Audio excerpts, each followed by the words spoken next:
This is the Fifth Estate Winning Headlines, your media police post. In this segment, we summarize some of the headlines that you might have missed this morning, and we also take a look at the political pieces that we call cartoons in this country. Today is the 18th of June 2019, and I am DM, sitting in for 2J. I am 2M, and 2J is in Lake Turkana fishing. It's World Fishing Day there, yeah? Everywhere in the world. And I am Miss K, your host. Again, in case you missed it, this is Winning Headlines. Let's take a look at today's headlines. Okay. The Standard, dramatic twist for twins in DNA saga. The Star, don't tear us apart, twins urge parents. Yeah. And Daily Nation, how smugglers are killing local farming industry. Let's start with this human interest story. Twins. This is the craziest thing I've had. It is very intriguing. Since birth. Since birth, your birth, Your or their birth of a birth. twins' birth. I've never had anything crazy. But I hear in a part of the world, I think it's in America, that in 100 births, one baby... 1,000, I think. Is it 1,000? One baby is swapped. You know, so they So swap. it's not something, but is it accidental or is it systemic? Like I have no idea. It depends on periodically we who just did sort it. babies just for the fun of it. They probably feigned accidents. But I have to say this, I feel that the way these parents are going about it and these families are going about it is, well, for themselves, they're just happy that they got reunited. Yeah. But I think that there's a greater negligence issue that we need to address Absolutely. with the hospitals. Absolutely. I think the curious thing for me is when I saw the video of the family and the family spokesman, Yeah. he's one of the dads, one of the fathers, issued an apology to the hospital. What? He said, we are sorry for what happened 20 How years are ago. you sorry? So that begs, what is their role in this mishap? Of course, none. And for me, I just read this as the power distance that exists between Yes. a certain socioeconomic level, the poor, Yeah. and service providers, Yes. hospitals, the police, the judiciary, or the Yes. distance. In this case specifically, it's the power distance between the poor and the law.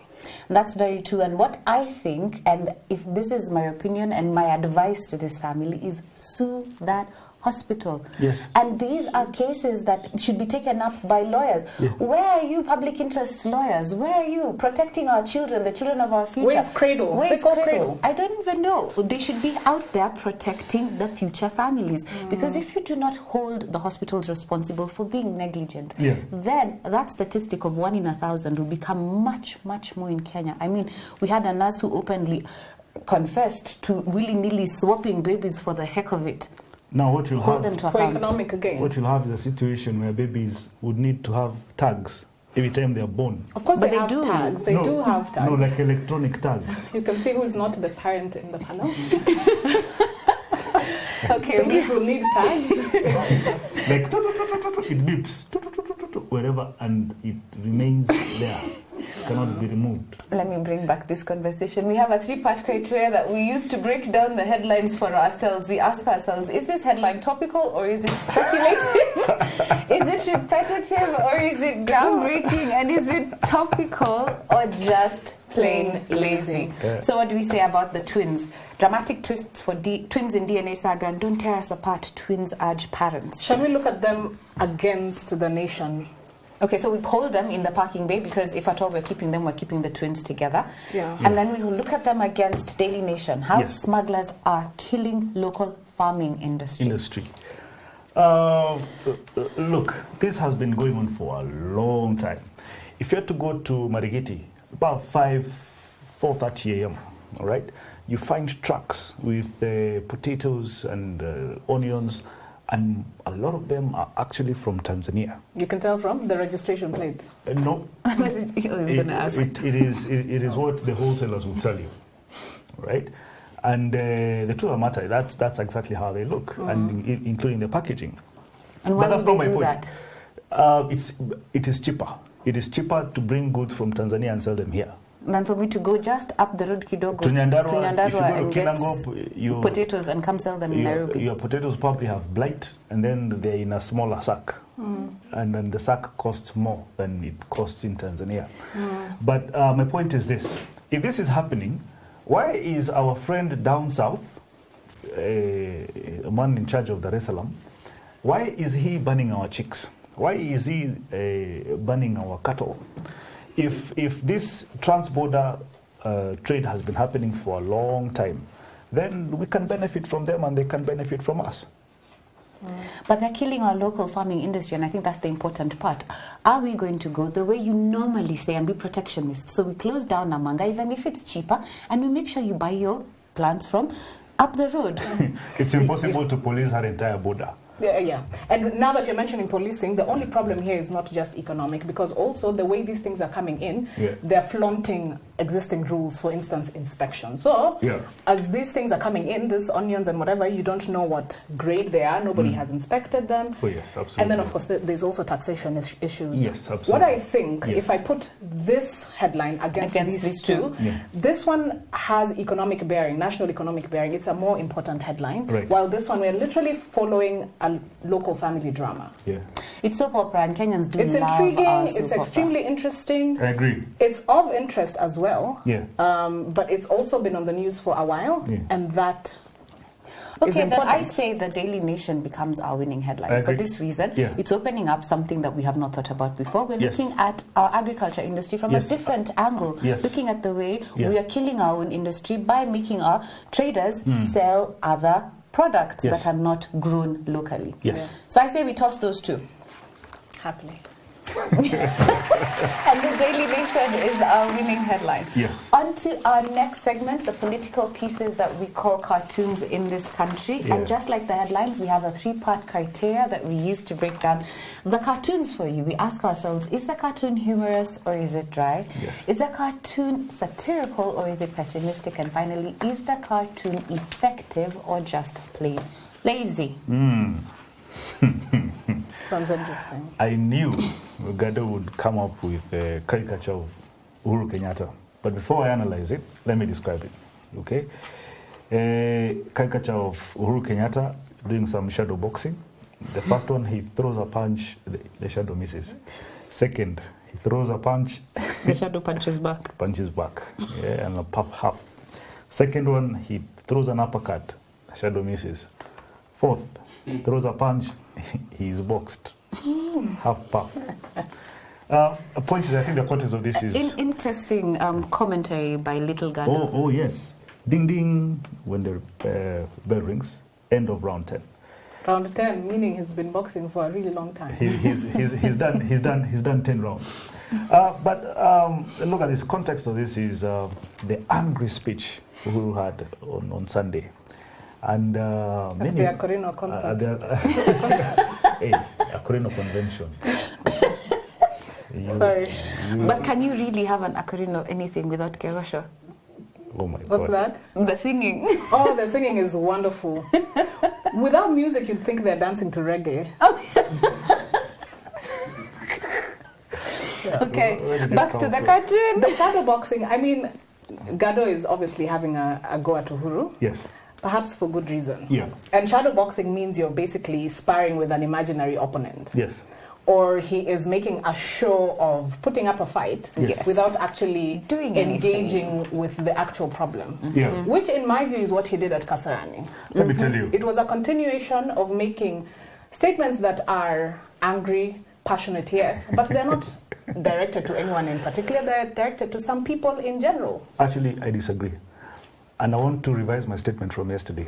Uhuru Kenyatta was not hitting at Tanga MPs or GEMA. He was hitting at none other than the deputy president. And that is why he was shadow boxing, because he was not brave enough to address him in a language that he can understand. Yes. So if you stand here and talk about me in Latin, I will happily smile and courteously and carry on. Yeah, you know. But I mean, what do you guys think this is going? I think that before we say where it's going or not, we look at the other cartoons in comparison to it, because I think that there's a lot of reference to our shadow boxing president in today's cartoons. This one you will laugh. Ndula, caricature of Uhuru Kenyatta looking like a duck. And A lame one. One of his webbed feet has A cast.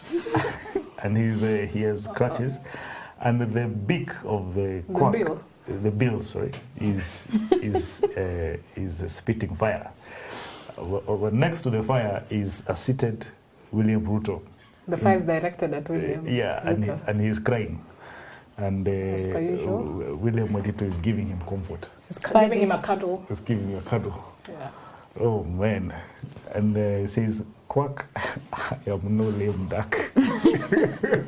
And this again is what you just said, in Whoa. reference to the statements being made and fire being thrown at William Ruto, but it never got there because... Yes. It fizzles out just before it touches him. William Ruto did not provide a target to hit. He just smiled and watched him. Yeah. So the cartoon is not very accurate, although it's very funny. And I like the layers of contradictions that, who's the cartoonist? Ndula, Victor Ndula. Ndula has included in his depiction. Yeah.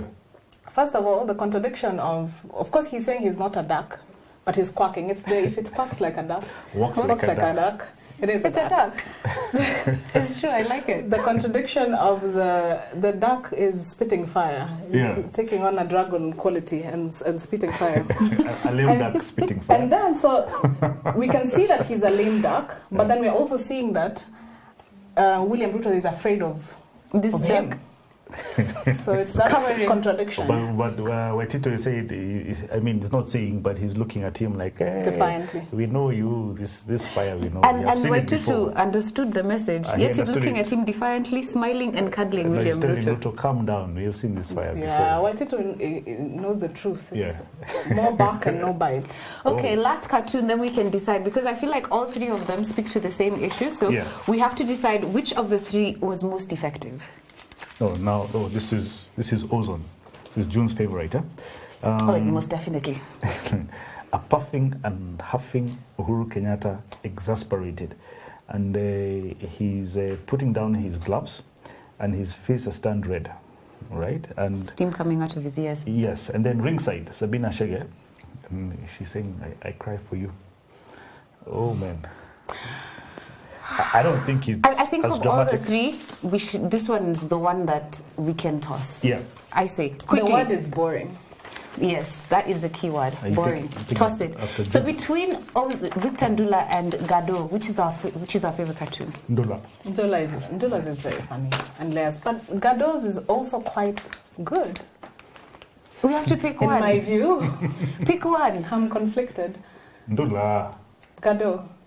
Ndula. Break the tie, host. Today I'm going to be kind and go with our guest, Gado. Gado gives us our winning cartoon for the day. You two have conspired, eh? No, we haven't conspired. The Standard gives us our cartoon of the day today. But what is our final thought? At least you still get that consolation prize. All right, let's do it. And now, our final thought. It's inspired by a collection of essays. There's 7 essays, total in number, entitled The Nego Problem, and edited by Booker T. Washington. All right, and my takeaway from this is what William Du Bois, it's not Du Bois as you quick to call it. It is Du Bois, actually. Du Bois, all right? What Du Bois, in France. how Du Bois criticizes Booker T. Washington or debates him.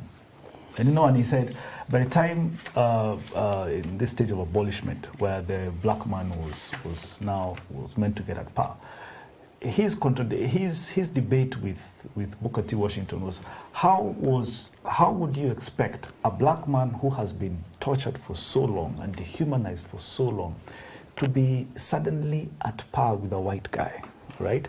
Would there be some sort of white guilt, to put it like that? Or on the flip, that this black man who has built cities, who has built a White House, who has probably even built the half of New York, and just small plants, how would you expect this man to react? Would he beat you at his own game? Okay, because he has gained so much experience. He is as big as they come, and yet you have treated him badly, and yet he's able to construct things better than the white man. maybe to ground your what you just said for our viewers. Yeah. The book, as Tuem has said, is an anthology, a collection of essays by prominent African intellectuals, African American intellectuals in the early 19th century, 1903.